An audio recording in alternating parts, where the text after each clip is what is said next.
Hey, what's going on, everybody? This is Daniel Landman, and this is day 35 of 50 Days of Data. Today's going to be an exciting one because we are speaking about long, short-term networks. For those of you that don't know what that is, it's a component part to a recurrent neural network. I'll get into that a little bit more, but the reason that I'm speaking about this today is because I was reading an article about somebody who wrote a long, short-term network to teach a computer how to play FIFA. For those of you that don't know what FIFA is, it's a soccer video game that you can play on PS4 and Xbox.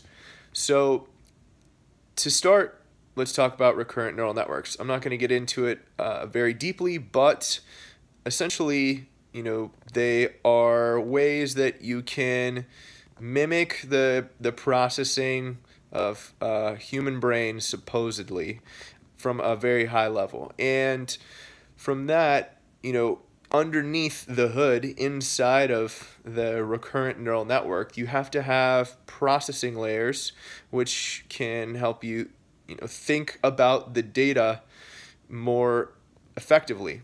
So the way that you do that is there's multiple different layers of networks. Long, short-term networks are not the only kind of network. Recurrent neural networks are not the only kind of networks. We're just talking about those today.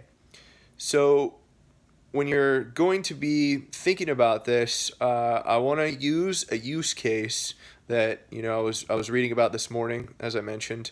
Basically, you can think about it as you're playing a game of soccer. You have a defender in front of you. You can juke right, try to go around him, juke left, try to go around him, or do a spin move and go around him again. So just really simple three basic moves that you can do, and I'm going to try to explain this in the simplest way possible. So a long short network essentially gets weighted inputs that are coming in from the past analysis that you have. Those weighted inputs are then going through gates, and those gates, can change dependent upon what the state of the data is, dependent upon, if the gate thinks that it should let the data in, dependent upon, what the analysis of that data is.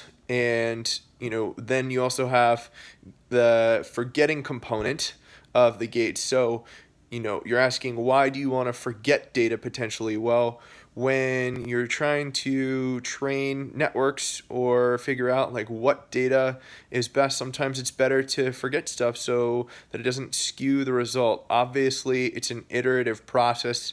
It takes a while, as I've mentioned, to train algorithms before, and realistically, the way that this goes is you would have a snapshot of the field from this particular article that I was reading, and then you could have, those three input states that I had mentioned before, run, separate scenarios about what the potential outcomes were going to be, teach the network, then move forward and say okay, we decide based on our, initial theory or findings that we want to juke left to try to go around the defender.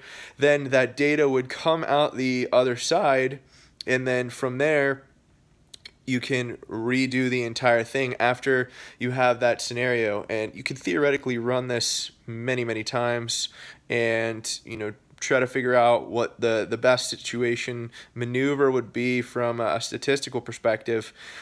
But it's just a good way to look through a couple of different choices and figure out what's the best path forward. You could do this whether you're exploring data or whether you're trying to figure out, a strategic move for a business. There's so many use cases for this, and we're just getting started here. There's a ton of people who are working on stuff who are way smarter than me, and I think that it's really, really interesting space. I'm trying to distill this down so that it's really easily digestible, because there's very, very heavy mathematics involved. And, thankfully I went through linear algebra, but, even though I did that, you still have to sit down and think like, okay, what do all of these variables mean? Because you're looking at things in certain time states and future time states, and understanding how all of those things interplay together to move the needle, or to move the situation forward, or whatever it is that you're trying to do. And it's very, very abstract. So hopefully you guys got a little bit out of this. If you want to chat about data, be more than happy to. It's something I'm really passionate about. If you like what I'm doing, please like my videos, share it. If I got anything wrong, feel free to comment. I'll gladly make edits and changes. I really appreciate all the feedback I've gotten up to this point, and looking forward to speaking with you guys more. Thanks again. Cheers. Bye.